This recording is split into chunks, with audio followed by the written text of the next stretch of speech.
안녕하세요. 국제공인 의학체면치료사 휴앤마음디자인센터 김호성 원장입니다.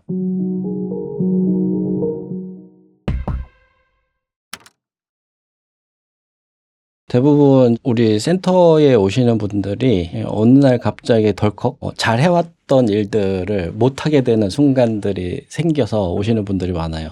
갑자기 이제 숨이 막힌다던가 잘 해오던 일들을 어느 순간에 되게 낯설게 느껴진다던가 내가 뭐가 힘든지 잘 모르겠고 하는 그런 느낌들이 나의 일상을 이제 계속 방해하는 순간들을 맞닥뜨리게 되는데, 그럴 때 이제 대부분 많이 찾아오시게 되고, 그러다 보면 자기가 일상생활이 잘 안 되다 보니까 우울해지고 침울해지고 죽어버리고 싶다 이런 느낌을 많이 갖게 되세요. 그럴 때 내가 좀 힘든 상태구나라고 하는 것들을 알게 되죠. 일단은 주눅이 많이 들어 있으시고 자신감도 많이 없으시고, 또 좀 특별하신 분들은 이렇게 자해를 하시거나 자살의 충동 같은 것들을 많이 느끼시는 분들이 있어요. 그러다 보니까 자기 스스로 컨트롤이 안 되고 대인관계도 잘 안 되고 사람들을 무서워하게 되고 이런 증상들을 많이 나타나게 하시죠. 보통 이제 크게 특징적으로 이제 4가지로 볼 수 있는데, 굉장히 자존감이 낮은 상태로 오시는 분들이 이제 첫 번째고, 두 번째는 자기 감정이 어떤지 잘 모르는 상태로 대부분 많이 오세요. 그리고 숨이 넘어갈 때쯤 돼서야 자기가 뭔가 이상하구나라고 느끼는 분들도 많고, 마지막으로 내가 힘든데 왜 힘든지 몰라서 그래서 오시는 분들이 많아요.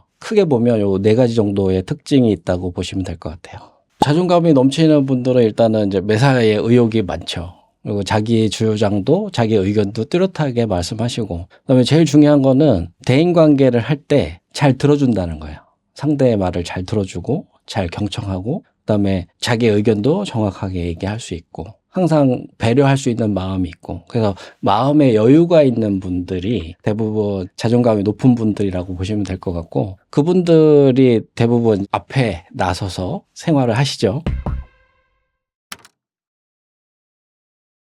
여기 자료 한번 보시면 우리 뇌라고 하는 게 이렇게 상위뇌, 중위뇌, 하위뇌 이렇게 구분돼 있어요. 근데 상위뇌는 생각하는 나라고 생각하시면 되고, 중위뇌는 감정을 느끼는 나, 하위뇌는 신체적인 나라고 볼 수 있는데, 여기서 제일 중요한 게 우리가 일반적으로 이제 잘 아는 게 생각하는 나, 그리고 감정을 느끼는 나예요. 근데 우리가 대부분 자기 감정을 잘 모르고 내 의지대로만 막 살려고 하면 감정이 어느 순간에 무거워지고 힘이 든 상태가 되잖아요. 그러면 이제 지치게 되는데, 요거를 이제 간단하게 예를 들어서 설명을 하면, 우리가 노젓는 배를 타고 간다라고 했을 때 한쪽은 이제 감정의 상태, 한쪽은 내가 의지가 있고 노력을 하는 상태라고 보면, 이 양쪽의 에너지가 힘이 골고루 균형을 맞춰서 잘 노를 저어야 내가 원하는 목표 방향으로 갈 수 있잖아요. 근데 아까 말씀드린 것처럼 내 마음은 이렇게 접어놓고 내 의지로만 뭔가 노력하려고 한다. 그러면 그런 상태로 노를 젓는다고 하면 한쪽 방향으로만 노를 젓게 되겠죠. 그러면 배가 계속 제자리에서 맴돌게 되는 상황이 되는 거예요. 그래서 결국은 우리가 목표하는 것, 인생의 성공이나 자기가 뭔가 목표를 향해서 가려고 하는 그 방향이 가지 못하고 계속 제자리 걸음을 한다라는 거예요. 그래서 결국은 나중에는 나 되게 열심히 했는데 뭔가 변한 게 없고 처음에 했던 그 자리 그대로다, 이렇게 느끼시는 경우들이 많아요. 그래서 결과적으로는 감정도 나의 의지도 열심히 노력하는 이런 부분들도 잘 균형을 잡아서 같은 방향으로 같이 갈 수 있게 노력해 주는 게 굉장히 중요하다고 생각됩니다. 대부분 상담센터 오시는 분들이 우울감을 겪으실 때, 평상시에 이제 잘 생활했던 그런 분들이 어느 날 순간 사람들을 만나기 힘들어지기 시작해요.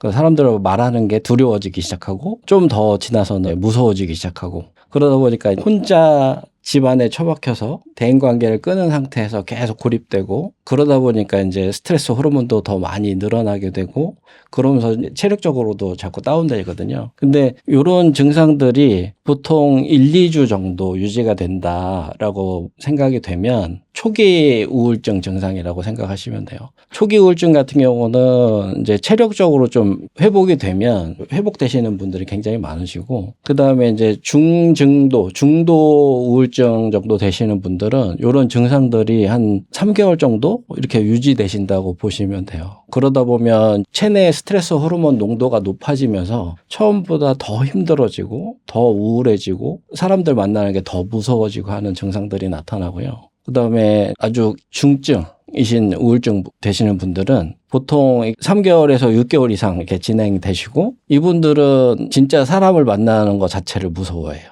그러다 보니까 사람을 만나면 무슨 얘기를 해야 될지, 내가 이 사람한테 어떤 말을 해야 될지 스스로 두려워하면서 고립되는 상태가 되게 오래 지속되고, 그러다 보니까 이제 가족들하고도 더 단절되게 되고 같이 가족들하고 식사하는 것조차도 굉장히 힘들어하는 상황이 돼요. 보통 이런 증상 정도 되면 빨리 치료를 받으시는 것을 추천드립니다. 우리가 이제 요즘에 ADHD인 것 같아 이렇게 농담들을 많이 하시잖아요. 그런 증상들을 보면 뭐 열쇠를 깜빡한다던가 핸드폰을 어디다 뒀는지 잘 기억이 안 나던가 단순한 어떤 잊어버리는 그런 상태를 말하는데, 진짜 ADHD라고 하는 것은 우리가 진단명으로는 주의력 결핍, 과잉 행동 장애 이렇게 얘기하지만 실제로 이제 당사자 입장에서 봤을 때는 나는 편도체가 굉장히 예민해서 외부에서 들어온 자극에 대해서 되게 민감하게 반응하게 되고, 그 자극이 너무 강하다 보니까 나는 일단 방어를 해야 돼. 근데 그걸 외부에서 봤을 때 주의력이 떨어지는 것 같아. 내지는 행동이 너무 격해 이렇게 얘기하는데, 당사자는 그게 굉장히 두려움과 압박감으로 들어오기 때문에 굉장히 힘들다고 느끼는 거고, 그거 자체가 일상생활을 굉장히 할 수 없을 정도의 그런 강도로 들어오기 때문에 이런 부분들은 진짜 치료가 필요하고, 일반적으로 이제 농담처럼 얘기하는 그런 상태하고는 아주 질적으로 다른 상태가 돼요. 진짜 ADHD 증상을 가지신 분들은 딱 보면 티가 나요. 굉장히 두려워하고 무서워하고 겁내하고, 근데 그걸 어떻게든 내가 방어하려고 노력하고 이런 증상이라고 보시면 돼요. 그리고 이제 공황장애라고 얘기하는 부분들은 사실 우리가 농담처럼 얘기하시는 분들이 많은데, 뭔가 내가 긴장하거나 당황했을 때 나 공황 올 것 같아 이렇게 농담들을 하시는데, 실제로 공황 증상이라고 하는 것이 외부에서 들어오는 자극이 너무 심해지면 편도체라고 하는 부위에서 그것을 인지하고 이것을 방어할 수 있는 이제 스트레스 호르몬을 분출하게 돼요. 그래서 스트레스 호르몬이 체내에 누적되는데 내 몸이 감당할 수 없을 정도가 되면 편도체가 방어 기제를 작동할 때 첫 번째로는 싸우거나 두 번째로는 이제 도망가거나 두 가지를 선택하는데, 대부분 공황 오시는 분들은 도망가는 성향을 갖고 계신 분들이에요. 그러다 보니까 도망가야 되는데 내가 체력적으로 한계가 돼 있는 거예요. 그래서 더 이상 도망갈 수 없는 상태가 되니까 그러면 죽는 걸 택하거든요, 뇌는. 그래서 죽는 상황을 경험하게 되는 것, 이게 이제 공황장애 증상이라고 보시면 되고, 그 공황장애 증상이 심장이 터질 것 같고 막 숨이 안 쉬어지고 진짜 지금 당장 죽을 것 같은 느낌들이 휘몰아쳐 오거든요. 그러면 거기서 이제 기절하면서 그걸 한번 경험하셨던 분들은 그런 비슷한 증상이나 느낌이 오면 이미 내가 이제 죽을 것 같은 느낌이 갑자기 휘몰아쳐 들어오게 돼요. 그래서 미세하게라도 이런 느낌들이 온다 그러면 이미 체력적인 한계가 넘어서 버린 거예요. 그러면 빨리 치료를 받으시는 게 좋고, 충분히 회복될 수 있는 거니까 너무 걱정 안 하셔도 되고, 그래서 일반적으로 농담처럼 얘기하는 그런 공황장애 증상하고 진짜 공황장애 증상하고는 확연히 다르다 이렇게 생각하시면 될 것 같습니다. 계속 말씀드리지만 뇌는 생각하는 나, 감정을 느끼는 나, 신체적인 나 이렇게 세 부류의 나로 구분을 할 수 있어요.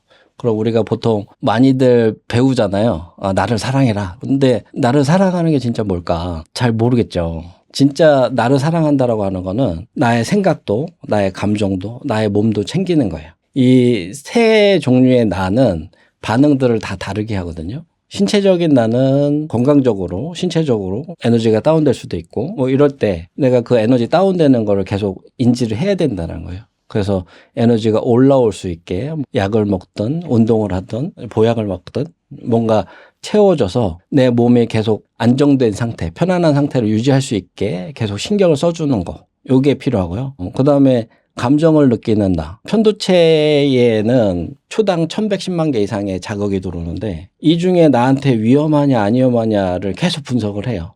그래서 그 자극이 나한테 위험하다라고 판단이 됐을 때 기분이 상하거나 안 좋아지거나 그렇게 변하게 되거든요. 그러면 내가 나의 감정 상태를 계속 바라보고 있어야 된다는 거예요. 내 감정 상태가 변했을 때 뭔가 내가 인지적으로 알지는 못하지만 뭔가 기분이 다르다라고 느꼈을 때 그 원인이 무엇인지 찾아보는 게 필요하고 그 원인을 풀어주는 게 필요하다는 거예요. 그랬을 때 마음이 안정이 되고 편안해지는 것. 이게 이제 아까 말씀드린 정서적인 지지. 이런 것들이 심리 치유 관련돼서는 진짜 나를 사랑하는 방법이다. 이렇게 볼 수가 있고. 그리고 우리가 이제 의식적으로 이렇게 생활을 많이 하잖아요. 근데 외부에서 들어오는 자극들이 나의 경험이 되고 그 경험이 긍정적인 경험보다 부정적인 경험을 많이 기억하고 있어요.